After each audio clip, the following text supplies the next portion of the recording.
మాట్లాడకుండా అమెరికా వెళ్ళు శివాజీ. భగవంతుడా, అదే ప్రశ్న.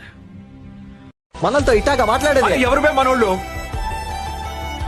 ఎవరు మనతో నుంచుంటారో వాళ్లే మనోళ్ళు. వెళ్ళిపోతే అంతే. రాబందుల రాజ్యంలో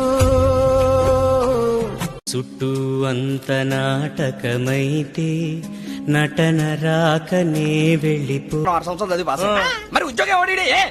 ఉద్యోగాలు ఇవ్వక, అప్పులు ఇవ్వక, తాగేది ఎలాగా, బతికేది ఎలాగా? అరే మనం మాత్రం మనుషులం కాదా? మనకి కోరికలు ఉండవు. టెన్షన్ అవుతున్నాను, అప్సెట్ అవుతాను, ఏడుపు వస్తుంది, తలనొప్పి వస్తుంది, ఒక్కసారిగా బద్దలైపోయినట్టు. సడన్ గా అంతా బ్లాంక్ అవుతుంది. ఆ తర్వాత ఏం జరుగుతుందో నాకు తెలియదు.